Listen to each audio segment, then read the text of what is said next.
Turn up the volume a little bit there. Thank you all for coming out. It's great to see everybody's face and having these things in person again. It's quite fantastic, I have to say. Zoom was fine, but it's great having you all here. I'm Dr. Cody Sheik. I'm a geomicrobiologist, microbial ecologist. I wear a lot of hats, just as we'll see with Dr. Llyod here in just a few minutes. Being a microbiologist, just in general, some days we're thinking about genomes, some days we're thinking about geochemistry. And it really just depends on the hour and who comes in our office sometimes. It's my distinguished pleasure to have her here and give a seminar for you. This is part of the IODP, so International Ocean Drilling Program, but now it's the International Ocean Discovery Program, distinguished lecture seminar series. And so they choose a handful of speakers to go around the country telling about their exciting research that they've been doing in the deep ocean and the subsurface.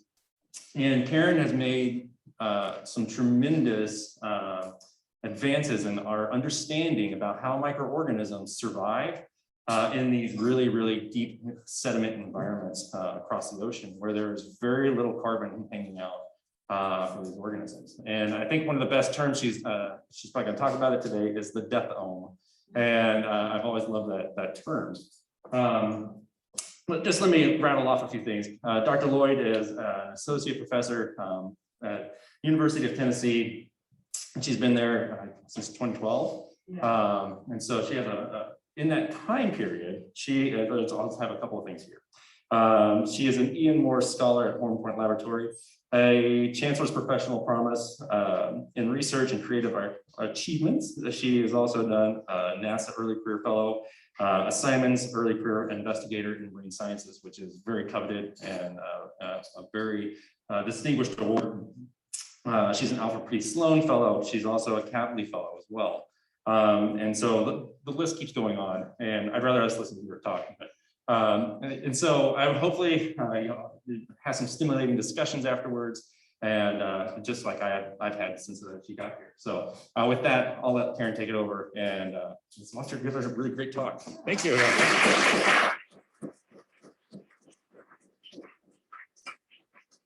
Awesome introduction, Cody. Thanks. Can you hear me okay? Do you ever notice that when people say, like, can you hear me? And they say that really loud and then the rest of it. Sort of. I'll try not to do that. So what's this?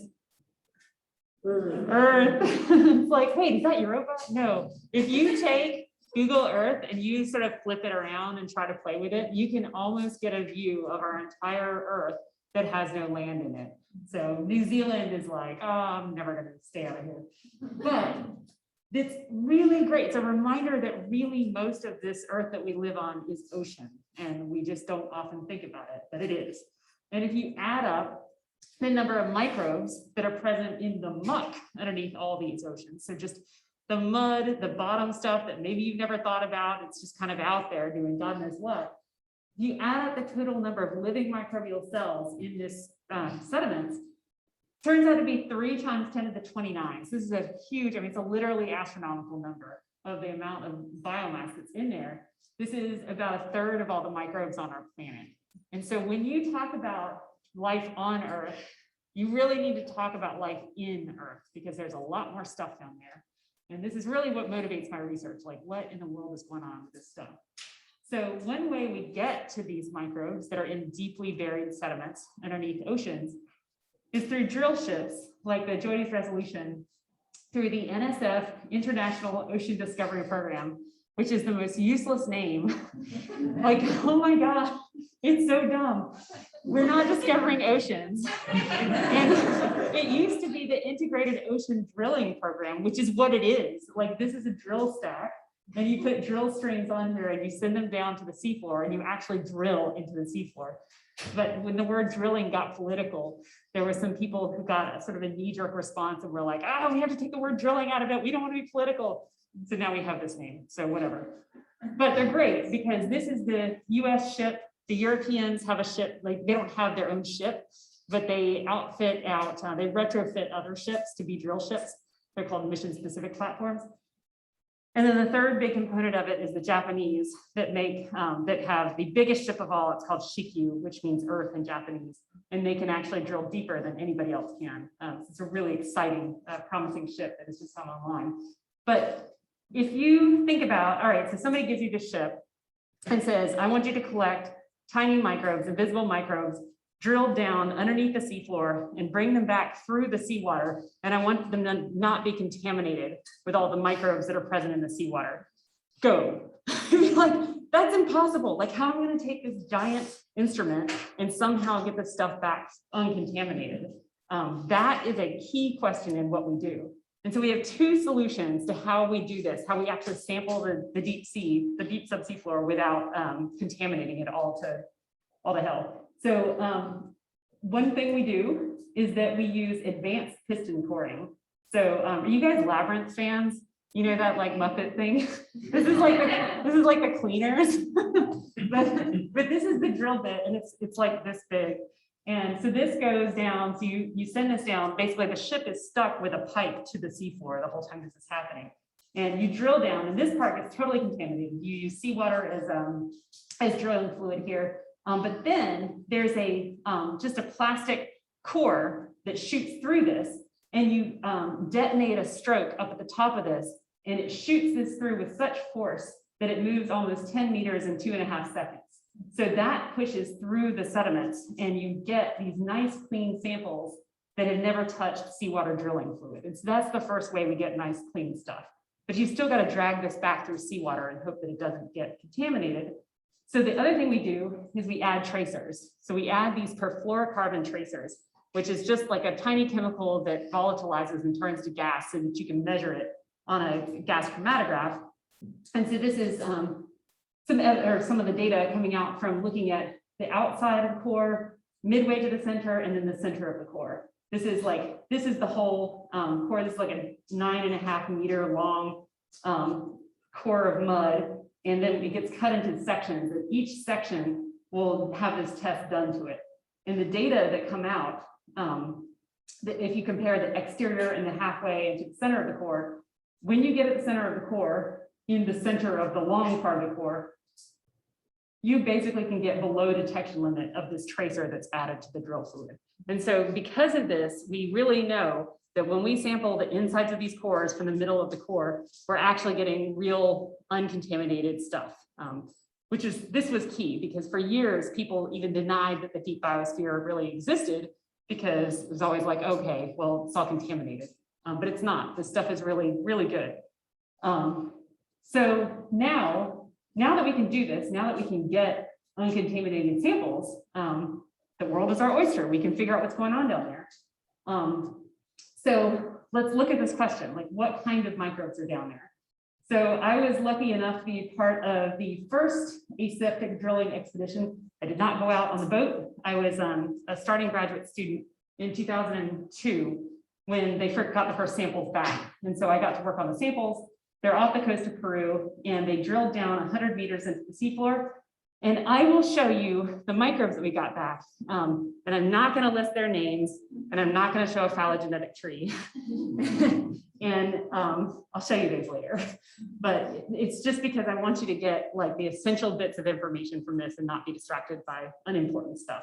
So how I'm going to show it to you is I'm going to show them as boxes. Like a little rectangle will be a microbe, a type of microbe.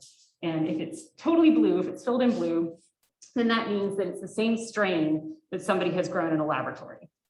And if I show you a little white box, then it will be something totally wacky and totally new from a phylum, very high level taxonomic grouping where nobody has ever isolated even a single species from this entire phylum, something totally wacky and new. So we did this with getting DNA sequences out of these sediments, and this is the data that we got. We got a bunch of different types of microbes, and you can see that none of them have been cultured before.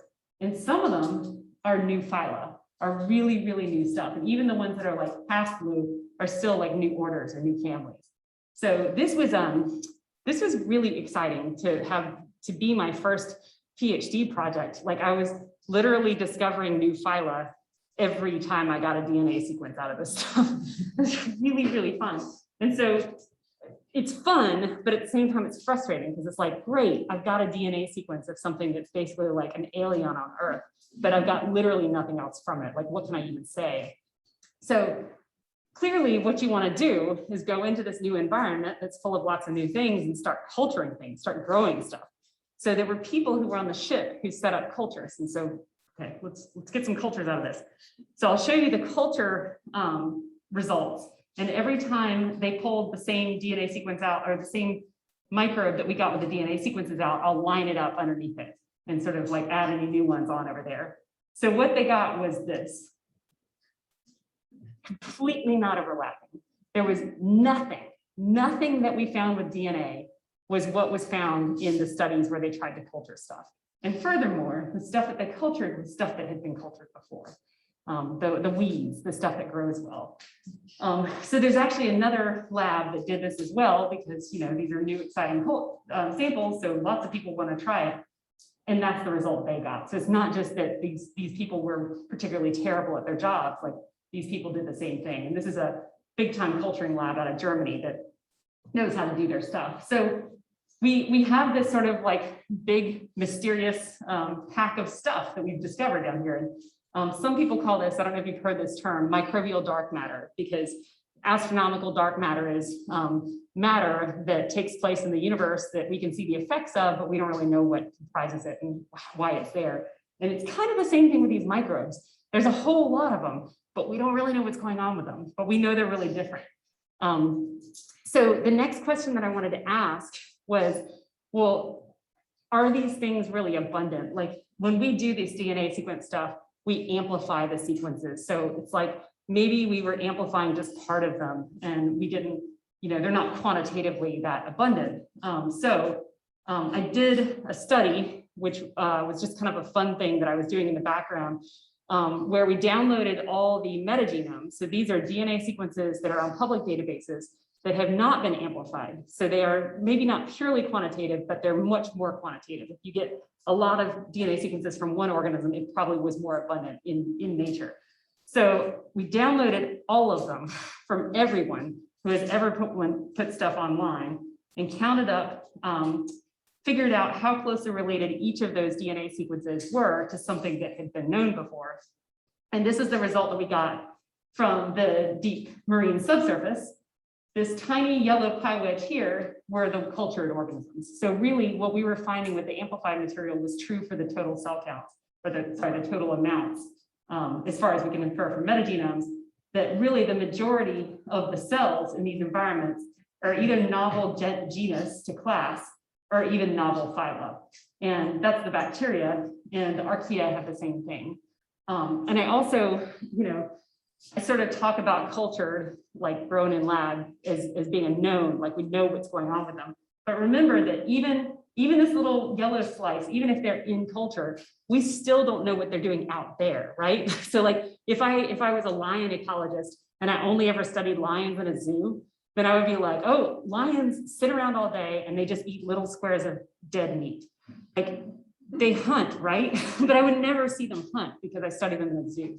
So it's the same thing with microbes. We have to, even the cultured ones, we still have to go out into the field, out into nature, and figure out how they really function out there. One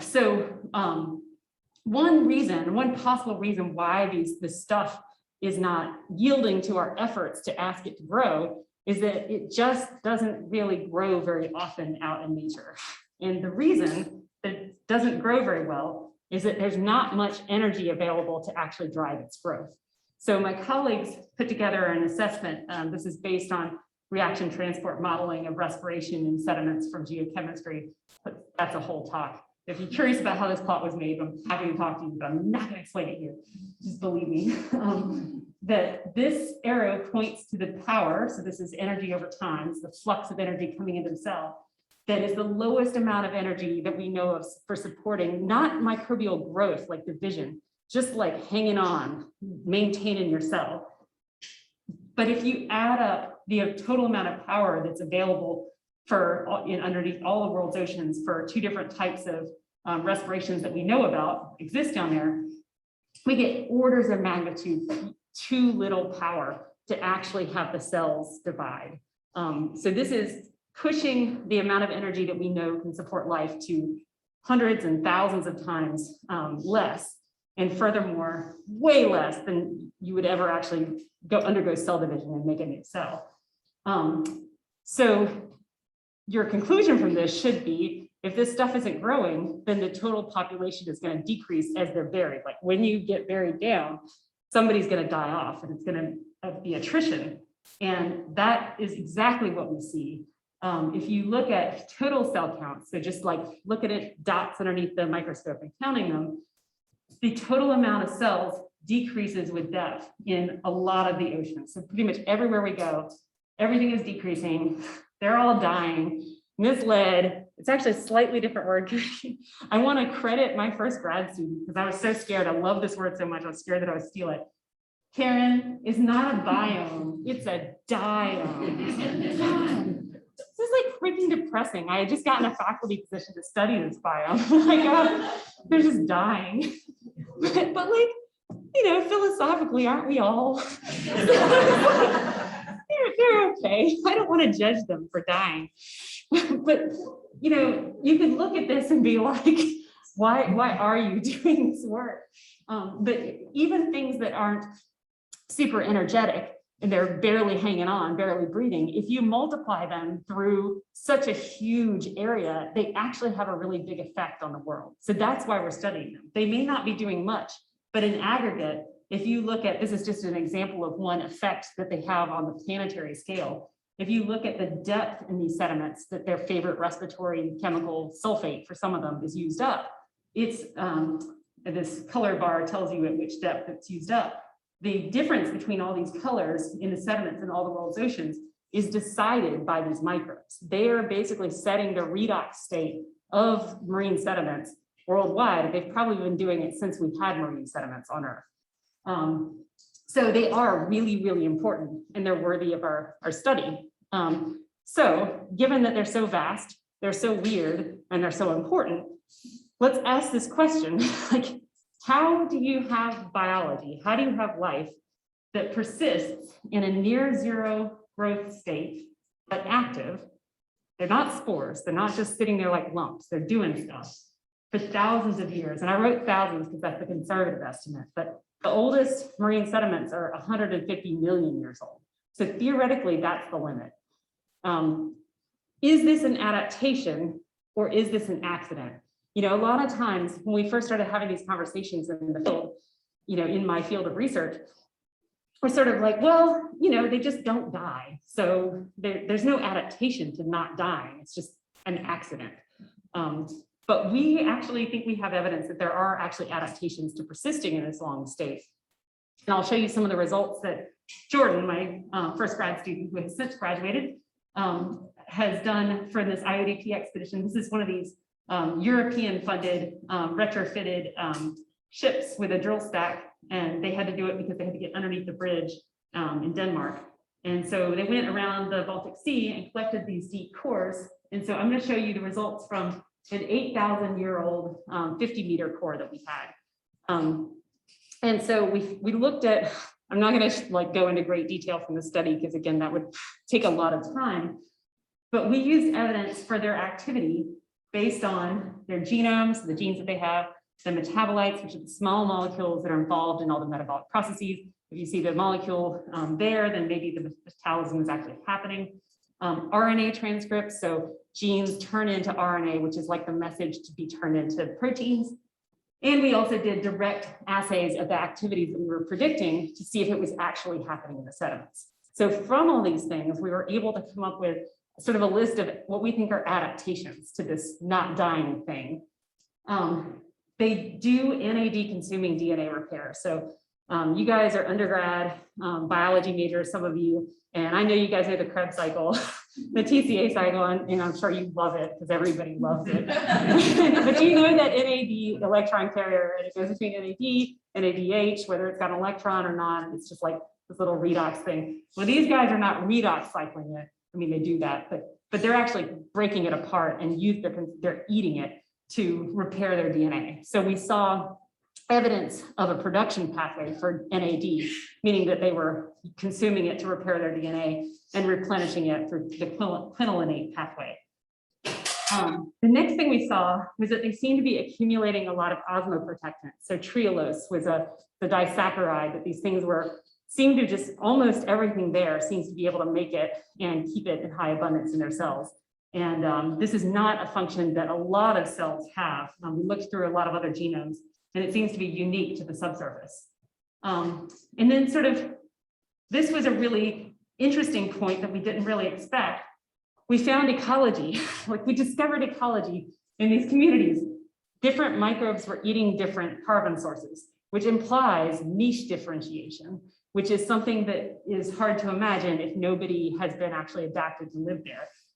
This could be a way to reduce competition and get rid of the possibility of mutually assured destruction when there's so little resources. And the final thing that we found is that the most abundant clade, which is Atrobacteria, this is an uncultured phylum, seems to be uniquely capable of consuming allantoin, which is a nitrogen-rich degradation product of DNA. And we don't know, this is complete inference. We think that they might be feeding everybody else, because when we look at the total number of RNA transcripts that they have, their second most highly transcribed protein was an amino acid exporter that centros use to feed each other, which is like, I don't know, I find that kind of sweet, like everybody's dying. You know, you should just like hunker down and grab your guns and like hoard. But that's like what we think about when we think of apocalypse. But these guys are professional apocalyptic survivors, and they seem to share. So maybe there's something to be learned from that. But the other thing that convinces us that these are organisms that seem to be adapted to this kind of environment is that, just to dip into other stuff going on in my lab, I also have permafrost projects going on. And my other student, Katie Sykes, who is going to defend her PhD next Tuesday, I'm so excited. She did this work in Siberia next to this Kolyma River. And this is the oldest permafrost on Earth, and it can be up to 3 million years old, but her samples were from 1 million years old. And she started pulling metagenome assembled genomes out of this, and she got the same groups of organisms that we find in the deep sea subsurface. And I checked with my Russian colleagues. It's like, certainly this 1 million years ago, this was a marine environment, right? This is an ocean. And they were like, no, absolutely not. And like, when you say that with a Russian accent, it carries weight. They're fresh water, but for some reason, we were getting the same one. So this is just an indicator to me that these particular clades are just die-hard adapted to live in places where you don't get to grow. Okay, you guys are also probably good at evolution. How can you adapt to a place that you don't grow? Growing and passing your genes along is an absolute requirement for natural selection. That's what natural selection is. If you make more progeny that are more highly successful, then the genes that they got that made them successful will be more likely to stay in the gene pool and get passed on to their progeny. Y'all know this, Darwin said it. But I'm talking about doing this when you don't grow at all for millions of years. So this is a real problem. So we have to answer the question, if we're going to try to figure out how these things even undergo natural selection, where? Like on Earth, like literally on Earth, not like metaphorically, we're on Earth. Like where on the surface or deep parts of our Earth can we actually find them growing? And a great guess would be seawater, because we know that that's how a lot of sediments get there, is that they're created in the seawater, they slough off of continents and they fall to the seawater and come down through the sediments. But when we look at the composition of microbes in seawater versus sediments, and this is just a plot that shows where microbial communities are more similar together, they will be bunched together. We find that there's really no overlap.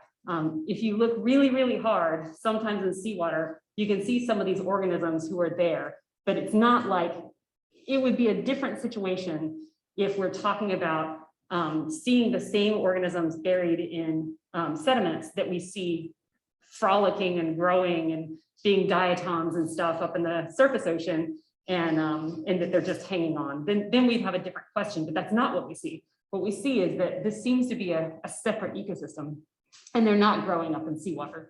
Okay, so we lost that. We lose seawater. Maybe, other option, maybe they're actually growing in these deep subsurface sediments. And it's like a subset of them that are growing while others die off. And sort of the model that I want you to get in your head about this cryptic growth idea is that, say, this is surface and this is next layer down. We lose a lot of cells. I showed you the cells go down, they always do. And if everybody is dying at a same probability, then like our red species is going to divide just like everybody else divides. It's going to be less of them. That's sort of our everybody dies model. But the cryptic growth model is that even though the total cell counts decreases over depth, say that red guy grew up. So some of them are actually increasing while the whole population decreases. So this was an idea that was hanging around, and my colleague at the University of Rhode Island also threw this one in the trash because they showed that if you compare shallow sediment and deep sediment communities, and this is just a rank abundance curve, the ones that are shared are pink and the ones that are unique to a particular layer are blue. You have very few unique ones down in the deep sediment. The majority of what you find in the deep sediments are just the leftovers, the most abundant things up the top. So really, this argues that that's wrong and we don't have cryptic growth and everything is just dying. Okay, we lost everything. So like this is a tough place, but I went to the American Society for Microbiology meeting in Boston, and I met up with a colleague of mine from Denmark who I hadn't seen for a while. We're having dinner. I was like, Andy, what the hell, man? These things, they don't grow anywhere. And he's like, oh, this is Andy. I bet they grow in the upper 10 centimeters of sediments. No big deal. He's like, I got your answer. I was like, that's crazy. Upper 10 centimeters. These are deep subsurface organisms. We have to use drill ships. Like this is not, they can't grow in the upper 10 centimeters. And he's like, think about it. That's their best food they'll ever get. This is the freshest stuff. At some point, they stop being disturbed by the clams and worms and stuff, and they don't have oxygen around, which is presumably helpful for them. Their best shot at growing, the most energy that they will ever get to divide, is like right up at the surface, right as soon as they get buried. So it's like, okay, this is a testable hypothesis. So luckily, I had another student, Richard Dworkian, who had developed this cool method for quantifying microbes in sediments, because we have a problem in that it's really hard to quantify different types of microbes in marine sediments, full stop. It's just, we do a lot to get these DNA sequences out, we amplify things, we mess up the quantities, but he figured out that what you can do is if you take the abundance for, say we want to track the red clade at one depth, you can count the total number of cells, you don't know who they are, and then you can figure out the relative abundance of the red clade, but it's amplified. So it's all messed up and it's multiplied by this unknown X factor, this bias from DNA extraction or PCR. And then you get the holy grail, like what you want to know is you had 2 of these cells, for instance. But we don't know what this number is, and we can't really estimate it very well. So we can't get this number out. But you can go down a depth layer and you can do the same thing. You've got a new fraction in the relative abundance, and you've got a new cell count. And if you assume that your DNA extraction and PCR bias for that particular group didn't really change very much between the upper layer and the next layer down, then you can do, through the magic of ratios and math, you can divide one of these things by the other one of those things, and that goes to 1 because those are the same number. And it means that we can actually get a real quantitative fold increase. So this method is a quantitative way to talk about the relative increases in population size, even though we can never say exactly how many were there at any one depth layer. We give that up, but he showed that this actually works. So we decided to test this, not with, if you want to look at stuff in the upper 10 centimeters, you don't want to take an IODP cruise ship out because you completely drill through the upper meter or so. Instead, we did nice happy sampling in an estuary. This is close to where I'm from North Carolina. And so we go every summer and I take my students down there and we have a good time. And we core, we just core with our hands, we push this stuff down and pull it back up and see, we just like jump in the water and do this. And we sliced this sediment layer very thin to see if we could see through this method, apply this method to this, to see if we could see any of them that were growing over the upper 10 centimeters. So I'm going to show you the data this way. What this is I'm going to show you the half-life, if it's negative, or doubling time, if it's positive, of one of our cores versus another one of our cores. So this is a replication. And if both cores agree that they're growing, the data will show up in this quadrant.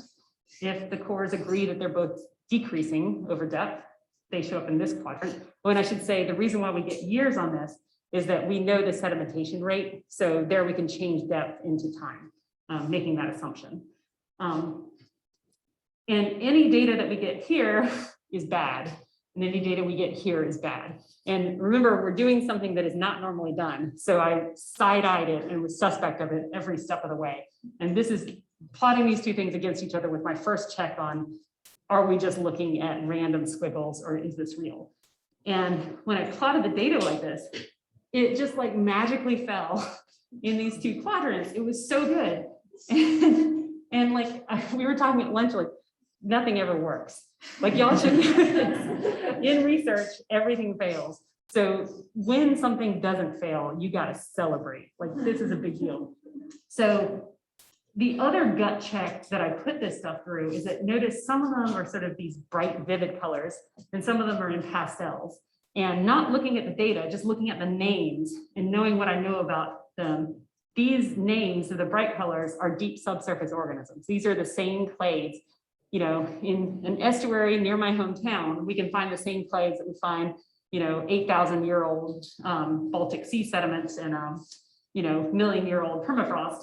And those ones I made in bright colors. And then these are common seawater bugs. Like these are the guys that they're really up there in the water column. And you can see that most of the bright, vibrant ones were growing and their seawater guys were dying. And I actually didn't do this quantitatively, but I wonder if it's true.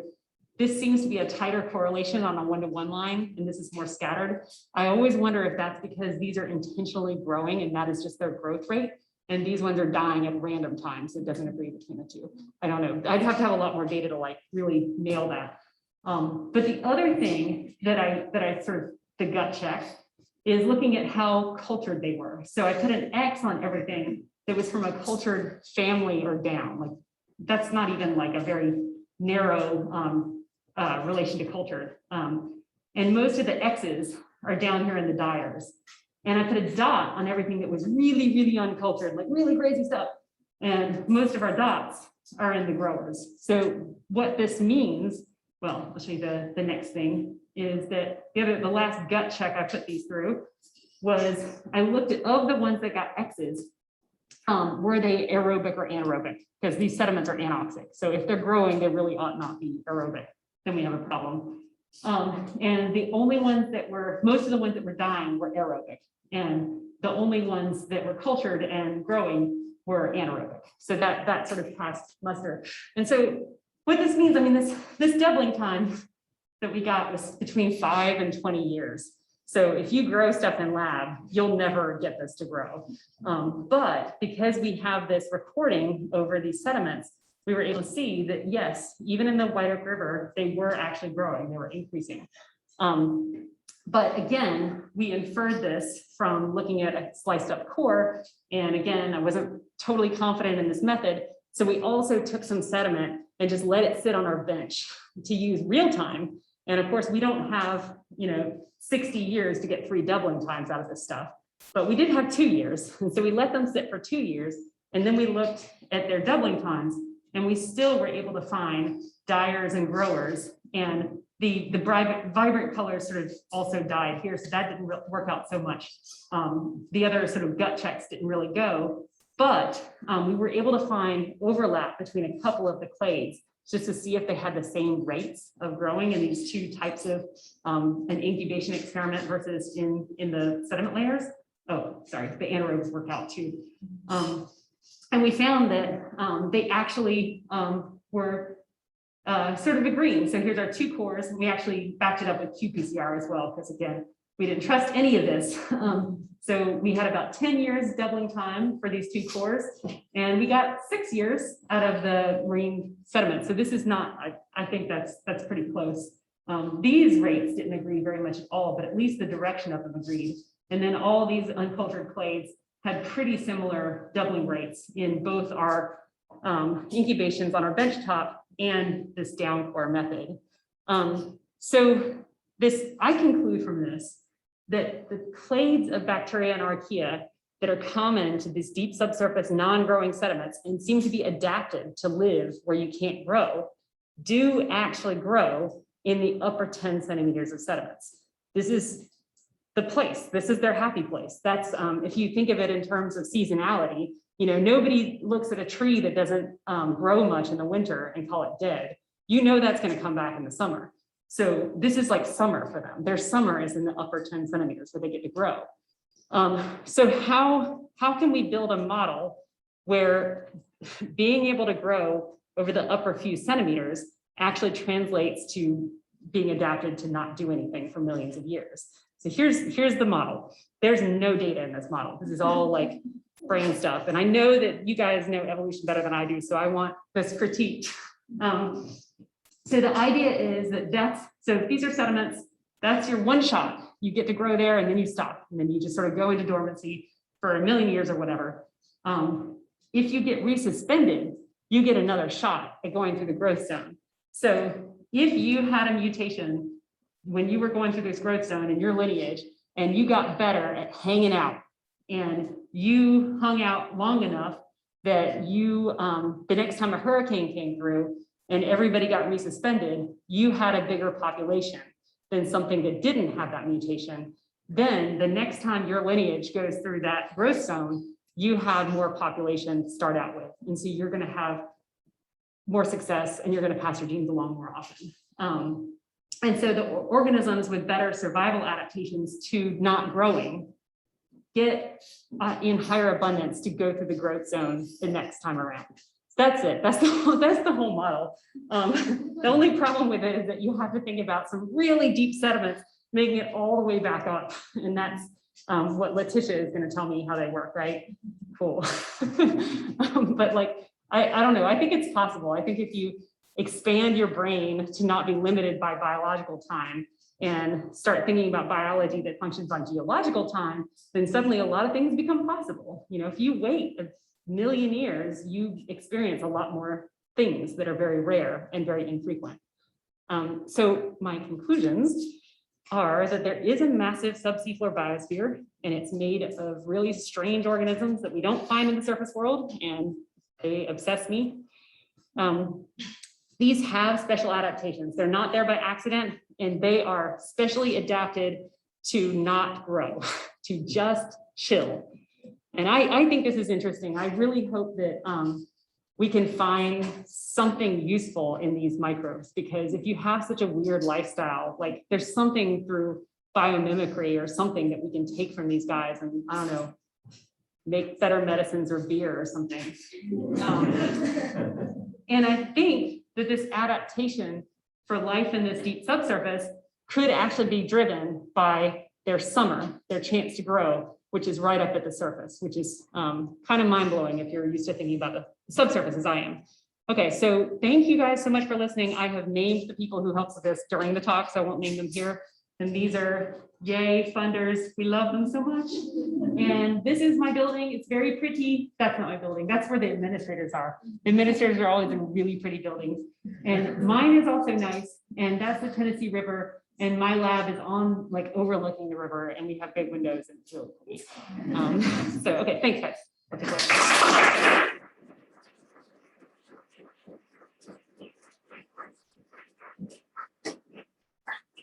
That was fantastic. I haven't gotten to see bits and pieces of it and putting it all together.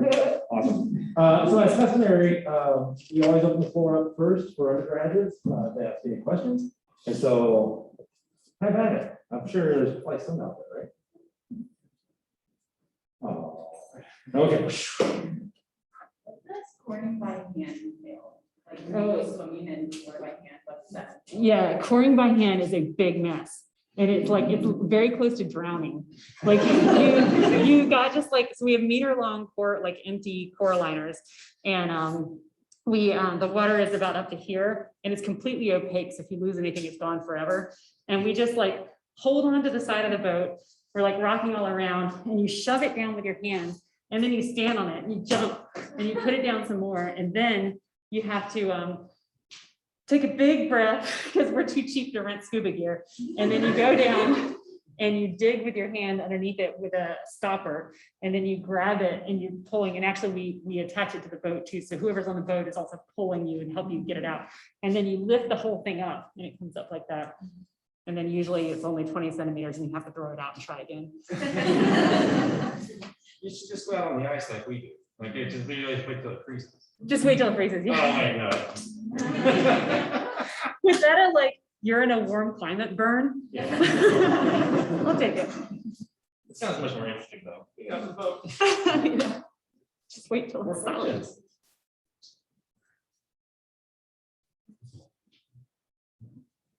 Let's go ahead and open up for grad students and undergraduates. Oh, that. No one's got a couple of. So this is something that I don't really think of with lab cultured organisms, but if they're not dividing, how long, do you have any estimate of how long like an individual cell would survive? Like one, is this like if it's a doubling time is 5 to 20 years? Like, Yeah. that's something I never think about. Yeah. I don't know how long an individual cell can survive. If you work in yeast, so yeast will divide, they bud asexually, and so they leave a bud scar. So you can actually count the number of bud scars on a cell of yeast and say how old it is. But that's the only microbe I've ever heard where we can say how old it is. So our age inferences are just based on the total energetics of the system. So I don't know. But it has huge implications for the lifespan. They can live, why not, 1 million years. Yeah, it's nuts. Shots. Bring it back. Hi, I'll try to be loud. So I have a couple questions, but I think the most important one, I'm curious, the CNAS on the very big data, does this fall more under basic research or applied research? This is completely basic. Okay. And I fund it through whoever is making a call that I think I can make a pitch to. Clearly, I am not loyal to any particular funding agency. I will take money from anybody. Maybe not petroleum. Yeah. Second question. So you talked about how you had bench lab cultures. Are these similar to winograd columns? And would it ever be possible to do like a deep sea core winograd column? Yeah, that's cool. They are similar to Winogradsky columns, which if you've never made one, are ones where you add some like source of sulfur at the bottom and you've got air at the top, but you take a core and you basically get this lovely layering of different types of microbes that just grow up on their own. We tried not to get it too layered, so we would shake it up every day, but we just used 2 giant 2-liter Erlenmeyer flasks, filled them with mud, and took out subsamples every week. There was something else I meant to say in that. But forgot. I think I said what the answer. How geochemically diverse are these like growth zones in the seafloor sediments? And then have you noticed if there are like particular adaptations that differ in like different deeper cores that might be related? So you mean like different growth zones laterally, like in different types of oceans and stuff? So Yeah. I don't know that anybody's ever identified a growth zone anywhere else. So I did it in one estuary, and that's not much. So, I mean, it could be that it doesn't exist everywhere, that they only happen like near shore or something. That would really put a monkey wrench in my theory. It would still be possible, but it would change it quite a bit. So I don't know the answer to that. What was the second question? Just like if there are these distinct areas, would it be possible to like look in the deeper sediments for adaptations to like higher up and see if it's correlated? Like to see if the deep ones were adapted to their own upper part? Yeah. Yeah. Yeah, I mean, you'd have to know what that upper part was different. I mean, we know a lot about surface sediments in different types of environments. So yeah, I don't know, but that would be a way to go about it. Because the model, the evolutionary model doesn't require that the growth zone that's sort of over their heads now has to be the growth zone that they're hoping to get to in the future. Because especially for something very deep, then you're going to have like a slumping event. And so you might be carried a long way away and your new growth zone may be someplace completely different. So I don't really know a lot about, microbiology, but was it pretty mind-blowing that this like river sediment that you were finding in this, 10 centimeters was exactly the same species? Yeah. as the deep sea? So that part, the fact, so she was asking like, is it weird that we got the same organisms? We'd known that for a while, actually. And that, so it was mind blowing, but we'd already gotten there. But when I say same, it's a phylum. Right. So it's not like, it's not the same species, but what makes it useful to do this is that whole phylum is mysterious. So they probably are different than the ones that we see out there, but they're at least from the same lineage. And there's so many different lineages going on. Yeah, but yeah, I think it's crazy too. Yeah.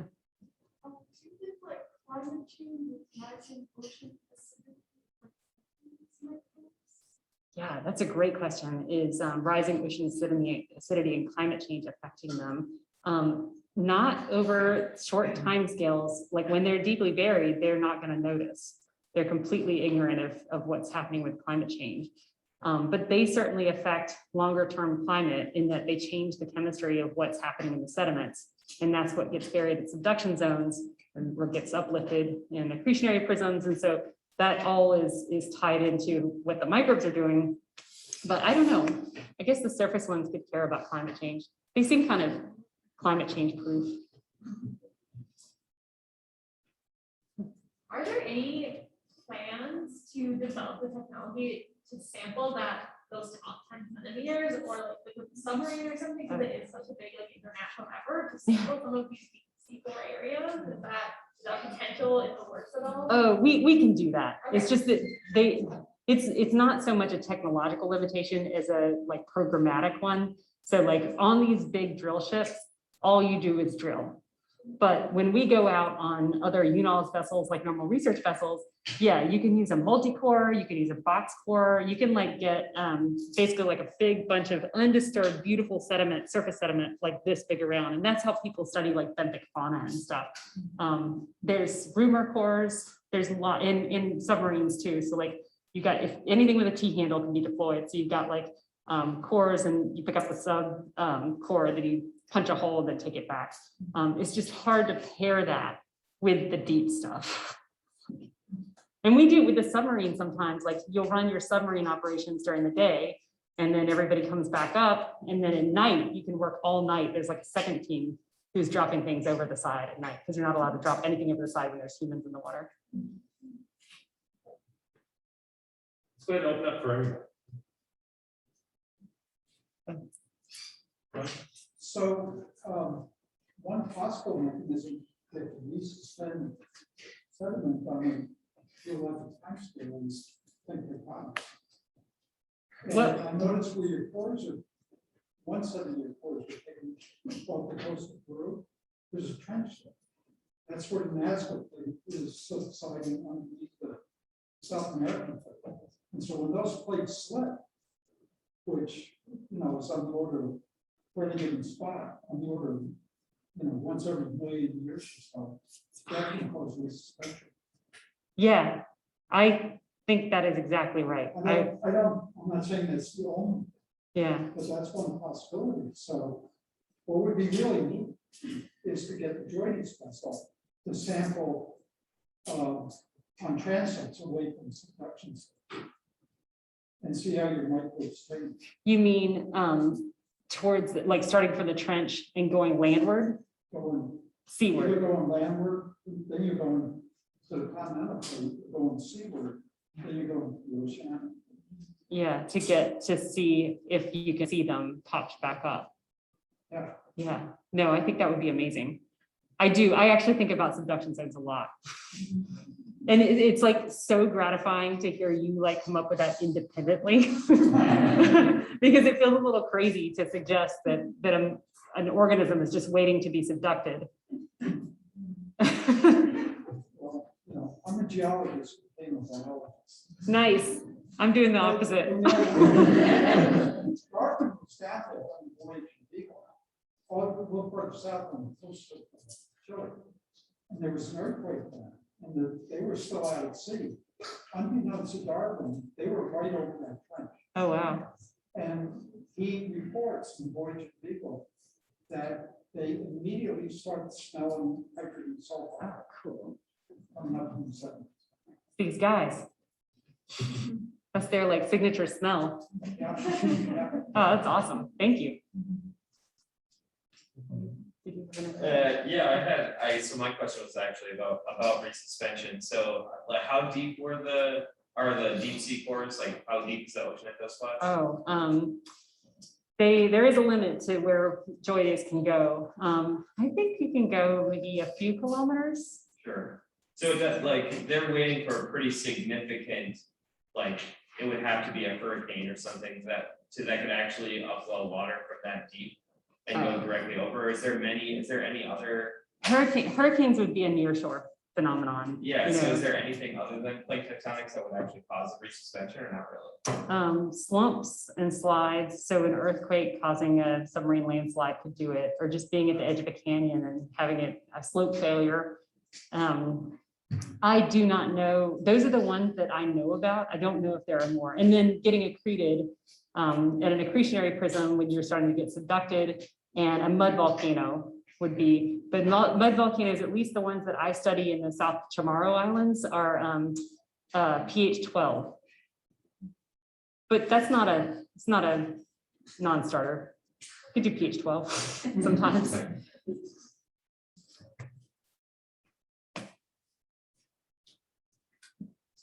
So I don't know if I have your model correct, but it seems to me that you're predicting that the deeper that a sample is taken, the longer it's been since it's evolved. So is there a correlation between depth and genetic differentiation of the populations that are?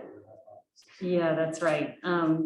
The studies who have looked at that right now, it's just 2 papers that I can think of, so it's not a huge amount, have found no evidence for any kind of genetic variation that's, that implies that they've been evolving in place, for one. But you're talking about more like a depositional, like you got like fossils, like almost like looking at how they've evolved over time, because the ones at the bottom, yeah. If they're actively evolved recently, the layer of the suspension, they should be different from those that have been very. Yeah, that's right. Yeah. Yeah. So it'd be like a sample for the time. Yeah. You can see. Okay.